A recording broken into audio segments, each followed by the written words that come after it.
Um, it felt good to be back, but the process it felt like long. It was like a blur, having a concussion, and then trying to come back a little bit too early, and then getting another concussion, and then having to go through the protocol again.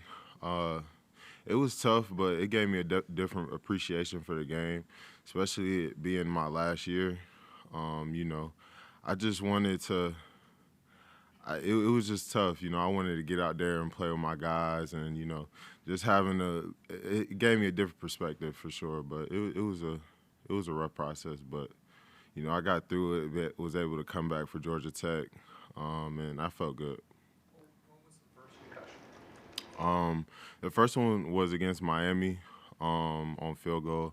I tried to keep going, keep playing, but it didn't work out too well. So I'm just thankful for the trainers, because I'm a competitor, and I always want to just keep going.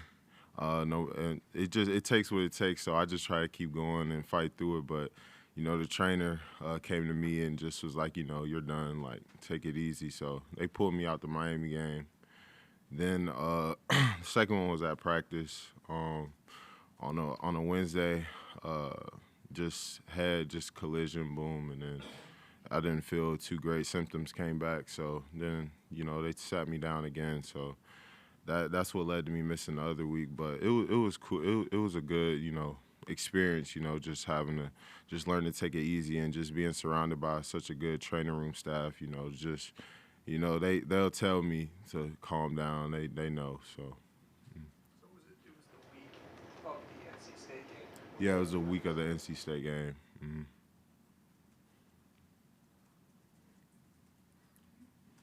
It's just to see the team go from 4-4 to 6-4, lock up bowl eligibility, 8-4 ahead of United, 4 ahead of you. How have guys kind of rallied in the locker room to get to this point? Really, we rallied well. We just try to not pay attention to the outside distractions. We knew there was a lot of people who like sold us out and didn't believe in us, but we believed in each other, and that's all that matters. We were able to become bowl eligible, and we've done that for consecutive years, and we take pride in that. And we just wanted to continue to keep growing, and we look forward to playing North Carolina this week. What about Drake Maye stands out for you? Oh my goodness. I literally just got done watching film on him. One thing I will say about him is he's a competitor. He's a dude. He makes plays with his feet.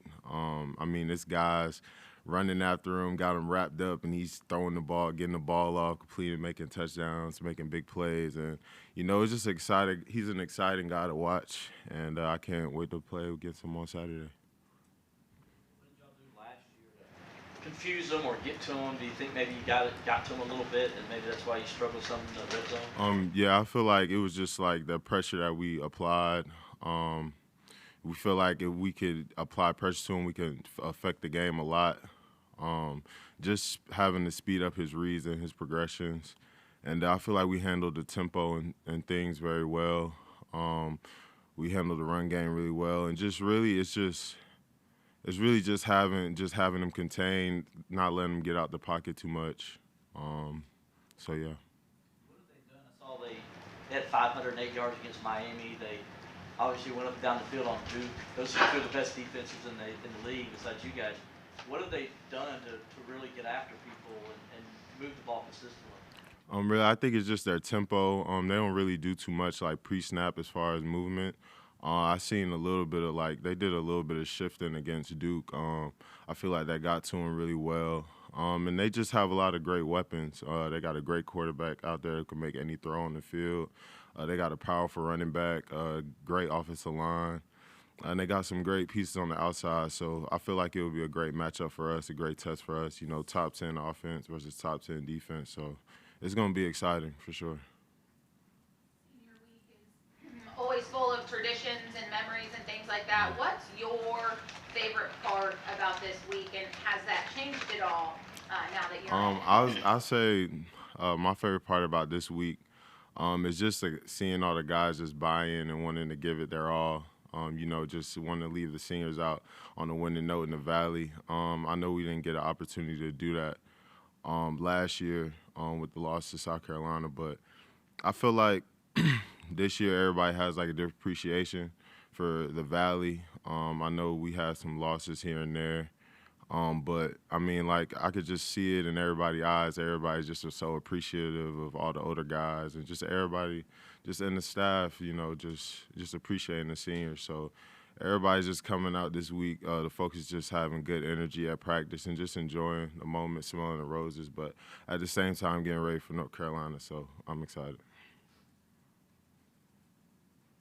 Any questions for Justin virtually? Hey Justin, it's Trevor Gross from CUTigers.com. Hey. You went down against Miami and came back against Georgia Tech.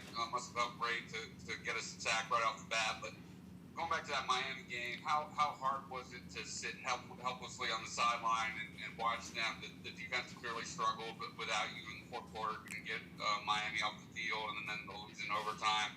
How hard was that to watch, and then how good did it feel to see them kind of step up their game the next week against NC State and then again against Notre Dame?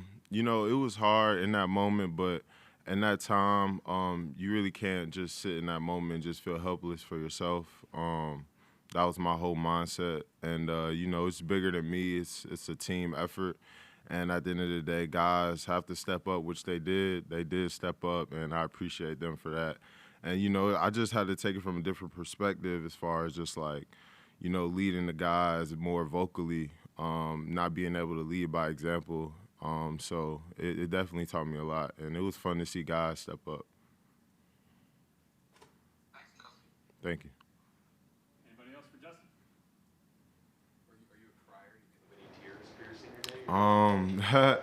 I didn't cry last year because I knew in my mind, back in my mind, I was gonna come back for a 6th year. So I talked to my roommate Tré Williams about it, and we were just catching up like on just all the moments that we had together, and just thinking about it like guys like Rook and TD. It's just like when you think about it, it's like, you know, we grew up together basically. You know, 5 years, spent 5 years together, just being young teenagers trying to figure everything out. Now we like grown men, so. You know, I'm gonna cry. I'm gonna tear up a little bit. It's just a lot. You know, it's my last game in the Valley. It's my last time being around the facility, and you know, just being around you guys. I appreciate y'all so much. You know, spending time with me and allowing me to come up here and, you know, speak to y'all. You know, it's fun. You know, I don't really talk much, but when I get up here, I feel like I get to talk a little bit. So I appreciate y'all for that. And yeah, I'm definitely be sad, but you know, I'm gonna be hopeful because I know that this university is gonna it has so much success down the line on the way. And yeah, man, it's gonna be overwhelming, but I'm excited. Justin, how do you put into words what Clemson has meant for you? Clemson's meant the world for me. Clemson gave me the opportunity to just come here and play football. I grew up watching Clemson.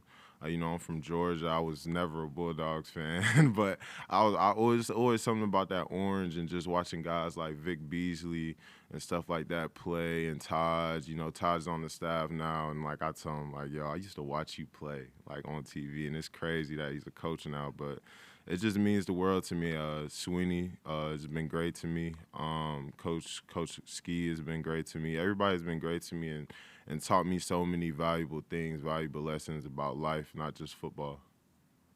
Why are you so hopeful that there are better days ahead? Just because of just what we've done in the past and the model of consistency, and the guys that we bring in, love this university and willing to do whatever it takes to make sure that this university sees success, and this university deserve success. You mentioned TD and Rook, and Coach Sweeney was saying one of the things he was proud of is that the locker room never splintered, even though the offense was just clearly struggling with turnovers and things like that. The defense was playing at a very high level. I mean, why do you think, what is it about Rook, TD, yourself, that you guys didn't ever get to the point where you're pointing fingers? I feel like it's just the camaraderie just around the locker room. Like everybody, like we're really close, and we know that, you know, okay, mistakes were made, but it doesn't define us like as people.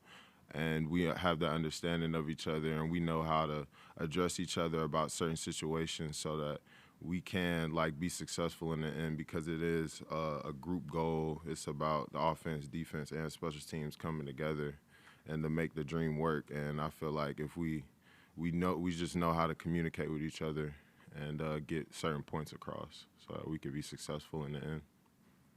About the guys that stay, that buy in, that are able to get their degree here, and how important that is to him. There's ups and downs in everybody's career. Can you remember those moments, and was there ever a point where you're like, am I still supposed to be here? What is my purpose here? And how you were able to get through some of that stuff? Really, it was just me.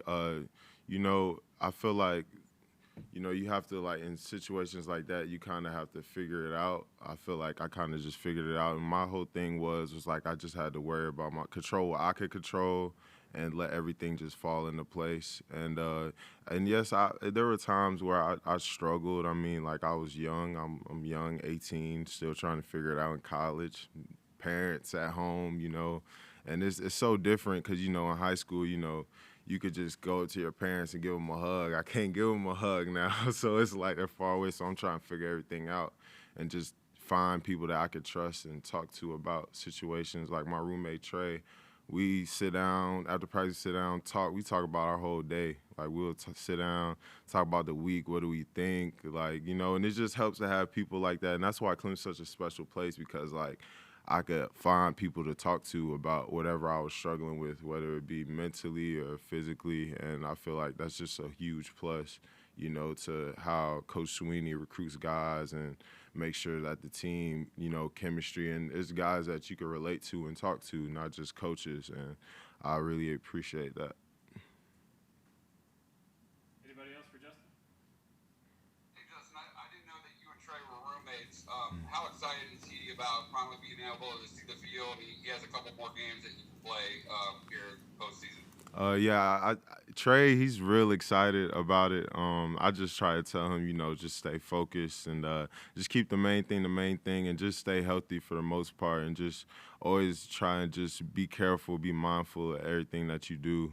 And I know that injuries have been like a struggle for him, but I feel like, you know, he has the mental toughness. I've seen him go through a lot. I've seen him play with injuries and still make it through and things like that. I just say he's a really resilient individual, and, like, you know, I just admire his resiliency and just how he continues to work day in and day out. But he's very excited about playing and stuff like that. Thanks, Justin. Thank you.